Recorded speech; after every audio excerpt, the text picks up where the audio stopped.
الله أكبر يا أخوان، هذا اللي نحتاجه. ترى إحنا محتاجين نجتمع، محتاجين نتقارب، محتاجين نجلس مع بعض نذكر الله، نعظم الله سبحانه وتعالى. أنا أقسم بالله العظيم وأنا أحسن الظن بالله أن الله عز وجل ما جمعنا في هذه الليلة العظيمة وما جمعنا في هذا الشهر قبل شهر رمضان بأيام إلا الله عز وجل يهيئنا لأمر عظيم. ترى الله جابك اليوم قاعد يهيئك ويجهزك لأمر عظيم.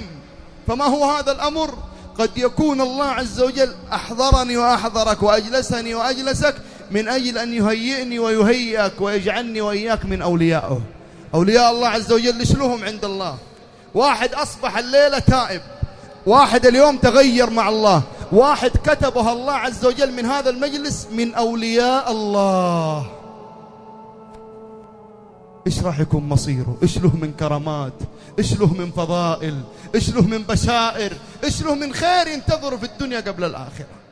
ألا إن أولياء الله، ألا إن أولياء الله لا خوف عليهم ولا هم يحزنون الذين آمنوا وكانوا يتقون لهم البشرى في الحياة الدنيا وفي الآخرة لا تبديل لكلمات الله ذلك هو الفوز العظيم.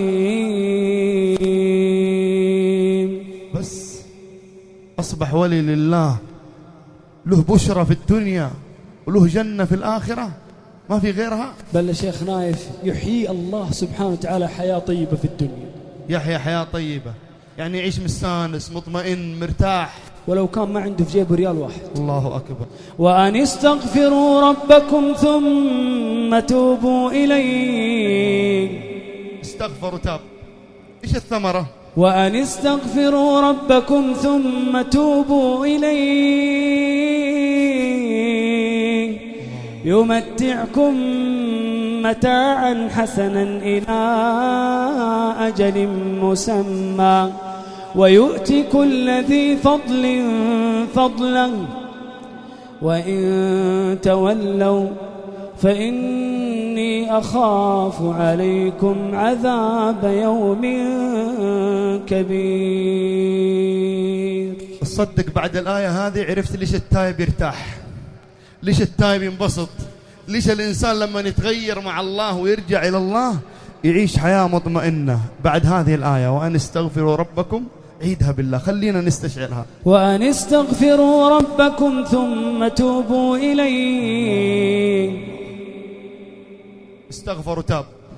يمتعكم متاعا حسنا، لا إله إلا الله. يمتعكم متاعا حسنا إلى أجل مسمى ويؤتي كل ذي فضل فضلا وإن تولوا فإني أخاف عليكم عذاب يوم كبير. أنا اللي أعرفه، واسمح لي، أنا اللي أعرف عن أخويا منصور بعد فضل الله عز وجل عليه أنه أصبح إمام مسجد وأصبح داعي إلى الله، أنه قبل 11 سنة حضر جلسة مثل هذه الجلسة وسمع آيتين غيرت حياته. ممكن نعرف هذه الآيتين اللي غيرت منصور وأخرجت منصور من الظلمات إلى النور؟ طيب يا حبتي، أنا كنت في جلسة زي هذه الجلسة وفرش أحمر زي هذا الفرش، الله أكبر، وسمعت آيات من صوت جميل من أحد القراء، قرأ آيات أحبتي في الله لامست حياتي اللي أنا أعيشها. فمن اتبع هداي فلا يضل ولا يشقى ومن أعرض عن ذكري فإن له معيشة ضنكا. يا الله، أخرجتك ونورت قلبك ونورت حياتك، وإن شاء الله تنور قلبي وقلوب أخواني كلهم. هذه هي الحياة، هذا الشيء اللي احنا محتاجينه.